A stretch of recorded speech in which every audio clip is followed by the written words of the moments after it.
Olá para você que não me conhece, seja muito bem-vindo ao meu canal. Eu sou Ricardo Ferreira Nunes, eu sou farmacêutico e professor, e o assunto da nossa aula de hoje é sobre Gênese de Fármacos 1. Então, lembrando que na sequência eu vou colocar um outro vídeo sobre também como que a gente consegue criar novos fármacos. Só que antes de começar, eu queria pedir para você se inscrever no meu canal, já curta, já comente e compartilhe esse vídeo e não deixe de me seguir nas redes sociais, @prof.ricardonunes. Primeira forma que a gente tem para criar um fármaco novo seria ao acaso.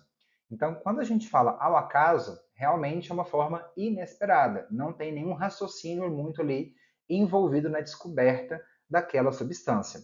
Então, alguns fármacos ou empregos novos de fármacos conhecidos foram descobertos em laboratório ou clínica por farmacêuticos, químicos, médicos e outros pesquisadores por mero acidente. Então, isso significa criar um fármaco novo ao acaso. Aqui eu tenho uma tabelinha mostrando os fármacos e as indicações terapêuticas, sendo que todos eles tiveram essa mesma técnica de descoberta. Então, nós temos a penicilina, o disulfiram, piperazina, inibidores da monoamino oxidase, clorotiazidas e as sulfonilureias. Tanto é que aqui eu trouxe um exemplo de como que foi sintetizado e criado a primeira hidroclorotiazida que foi utilizado de fato na prática clínica como um agente diurético. Esse primeiro fármaco que eu tenho, que é a diclofenamida, ela tinha um potente efeito sobre o bloqueio da enzima chamada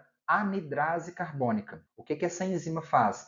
Ela basicamente consegue transformar, a partir do ácido carbônico, CO2 e água, como ela também consegue produzir íons bicarbonatos. Então, é uma enzima aí que consegue juntar água e gás carbônico para formar diferentes tipos de compostos. Só que essa diclorfenamida, ela tinha um efeito tóxico para o nosso organismo.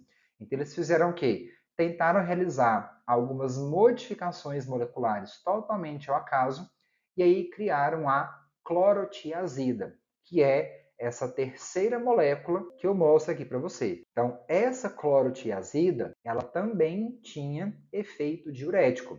Só que mesmo assim não era um efeito tão potente. Aí eles conseguiram modificar a estrutura e aí sim, hoje nós temos a hidroclorotiazida. E observe que a única diferença que eu tenho na molécula é que na clorotiazida eu tenho esse átomo de nitrogênio fazendo uma dupla ligação. E na hidroclorotiazida eu retirei essa dupla e adicionei um átomo de hidrogênio. Daí vem o nome hidro de hidrogênio, clorotiazida. A segunda técnica que nós temos é chamada de triagem empírica. Então, nesse caso, as substâncias químicas disponíveis, ou seja, substâncias que a gente já tem, são submetidas a uma variedade de ensaios biológicos na esperança de que algumas manifestem atividade terapêutica. Sendo essencialmente um método empírico, não é de se surpreender que esta maneira de descobrir novos fármacos não seja muito recompensadora. Então, isso significa o quê? Assim como a técnica que é ao acaso, a triagem empírica não fornece uma grande quantidade de fármacos devido a essa questão de testar mais ou menos ali ao acaso. Não tem um raciocínio muito lógico por trás disso. Então, aqui eu tenho o exemplo da criação do paracetamol e dos seus precursores. Então, o paracetamol já é a molécula conhecida. A gente tem também a acetanilida. Essa acetanilida, quando ela é metabolizada, ela vai dar origem ao paracetamol, da mesma forma que a fenacetina. Então, eles vão criando várias e várias moléculas parecidas e aí eles esperam que alguma delas manifeste a atividade terapêutica. E, por fim, nós temos a extração de fontes naturais. Diversos medicamentos, especialmente os alcaloides, antibióticos, vitaminas e hormônios, resultaram da purificação de extrato, isolamento e identificação de princípios ativos de origem natural. Um exemplo que eu trouxe aqui para vocês é a extração da morfina, que é um analgésico opioide de ação central, que é extraído a partir da papoula, que pertence à espécie papaver sominífero. Então, nós temos várias moléculas, sendo que a maioria delas são alcaloides, que hoje a gente emprega ainda na prática clínica.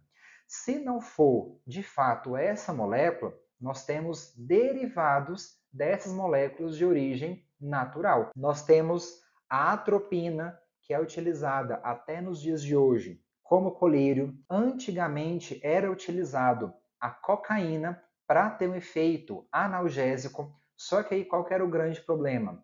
A cocaína, ela causava muita dependência nos pacientes. Ela tinha um efeito ali de bloquear a dor, só que causava dependência química.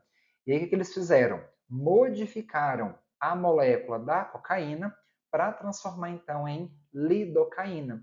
Aí a lidocaína manteve o efeito anestésico, só que nós não temos mais a dependência da substância. Então isso foi retirado por meio da alteração química do composto. Então eu espero que vocês tenham gostado dessa nossa aula. Mais uma vez, já curte, comente e compartilha esse vídeo e até a nossa próxima aula.